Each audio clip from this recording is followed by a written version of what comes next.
Vandag gesels ek met Georgina Jeurissen. Nou, julle gaan sien, sy is dalk klein, maar sy is 'n absolute dinamiese vroue Wagyu-boer.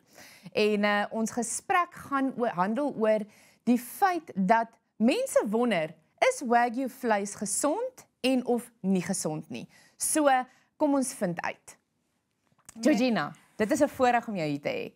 Mia, thank you so much for having me here today. I really appreciate it, and it's wonderful to catch up with you again after all these years. Dit was nog al 'n paar jaar. Nou, kykers, ek gaan Afrikaans praat, maar sy voel meer gemaklik om in Engels te antwoord, so ons gaan doen.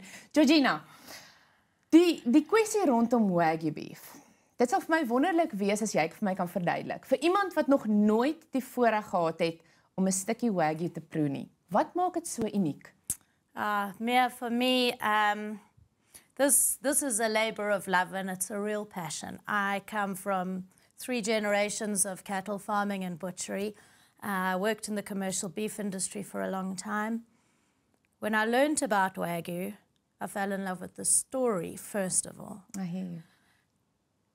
When I tasted it, you fell in love with the taste. I realized that it is a truly unique product. It's as special as caviar. When you taste it for the first time, you can't even compare it to normal beef. It is soft, it's tender, it's got a deep flavor, it's got buttery notes to the fat. I can As taste you bite it. into it explodes in your mouth. You don't need sauce. You don't need basting. You don't need any sort of tenderizing. And the amazing thing is that even cuts that we would normally not use as a steak cut of a normal beef animal, you can use as a steak cut. So a lot of the forequarter is very, very valuable. And there's new and interesting cuts, and every single cut of beef tastes different. The flat iron tastes different to the rump, which tastes different to the ribeye. And you can really, if I put them all on a steak board when I go to restaurants and clients, I'll put all of the different types of steak on a steak board and we'll cook them together, and it's like a wine tasting. Mens kan dit agterkom. You can taste the difference between each and every cut. Ek het gelukkig al die voorreg gehad om 1 keer Wagyu vleis te proe, en ek kan saamstem dat dit regtig lewensveranderend is. As ons kyk na die proses van om 'n boer in Suid-Afrika te wees, dis intens. Kyk, ek kom met 'n nuusagtergrond hierso en ek weet, dis intens. Om 'n vroue boer te wees, kan ek amper nie eens dink nie. Hoe doen jy dit? Hoe pak jy elke dag aan? Shame, I think we've been very fortunate. So, as I said, I come from a farming background. I've always been used to farming. I think we have been very blessed as farmers between, we haven't had any unfortunate incidents. The cattle are absolutely wonderful to work with. You say, as a woman farmer, Wagyu cattle themselves, they're wonderful to work with. They're soft. You can go up to a one-ton bull in the field and scratch him on his forehead. They really are wonderful animals, easy animals to work with. So that's a real joy. Ek was al op 'n paar jaar gelede saam met jou, het ek die voorreg gehad om saam met jou 'n bietjie op jou plaas die dag te spandeer, en wat ek onthou het is hoe jy my vertel het dat daai kleintjies, daai kalfies, die kleintjies wat inkom, as daar 'n sieke is, dan slaap die kalfie saam met Georgina in die bed. Ek onthou dit dit was vir my ongelooflik om te hoor. So daai moederlike aanslag kom vir jou baie natuurlik, want hulle is ook soos hulle steel van jou huishouding. They really do. They really do. With my new partnership, our production system has really increased and become fully integrated. But we have a specialized calf rearing unit in the Eastern Cape now in PE. And it's the most wonderful experience. It's the most beautiful thing to see. And yes, we really, really take care of those calves. And sometimes they need a little bit of extra help. That is one problem with Wagyu. The calves are a little bit pipperig, unfortunately. They really are, so they need a bit of help. Een van my gunstelinge Afrikaanse woorde, pieperig. So, ons het nou die storie. Maar nou het ons by die vleis kom. Nou, ek het gesien en raak gelees dat daar is absoluut nie 'n verwarring, omdat Wagyu vleis so ryk is amper.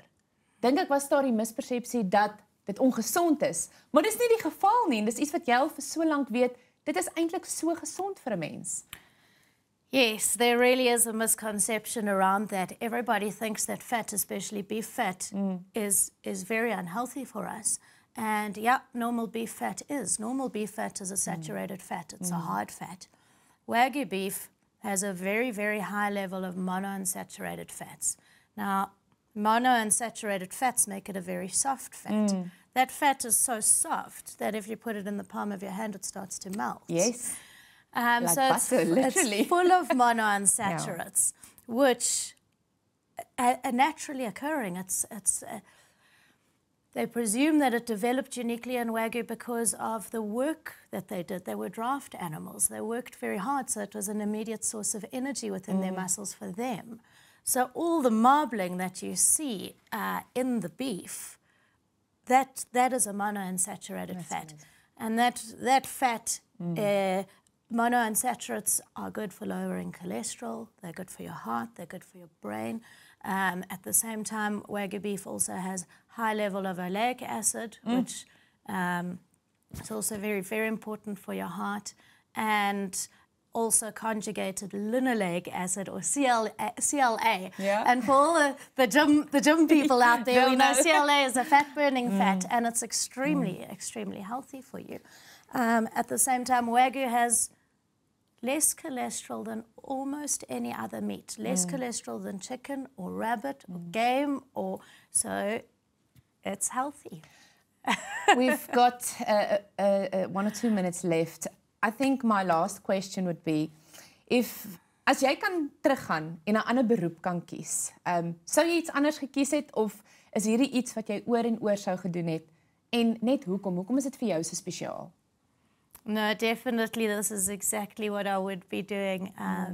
Maybe some of us are called on to be pastors, but this is my calling in life, and the same with my partner James Schnettler and the other directors in the group. We have a passion that goes beyond work or job for everything we do, and we really all feel that way, and we all pour our love into the work that we do. One last idea. Daar's hierdie persepsie dat Wagyu net vir die ryk mense is. Vinnig, gaan Wagyu ooit beskikbaar wees vir ons normale Suid-Afrikaners, of die normale man op die straat? It is a very expensive product to produce.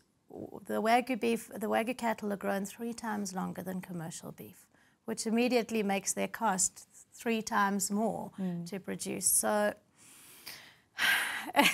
it will always be more expensive than commercial beef, but there's a lot of cuts on the animal that are not that expensive. Yes, the ribeye might sell for 1,200 rand a kilogram, but the flat irons or the burgers or the mince or the boerewors is absolutely accessible to anybody. Dankie vir jou kennis, Georgina.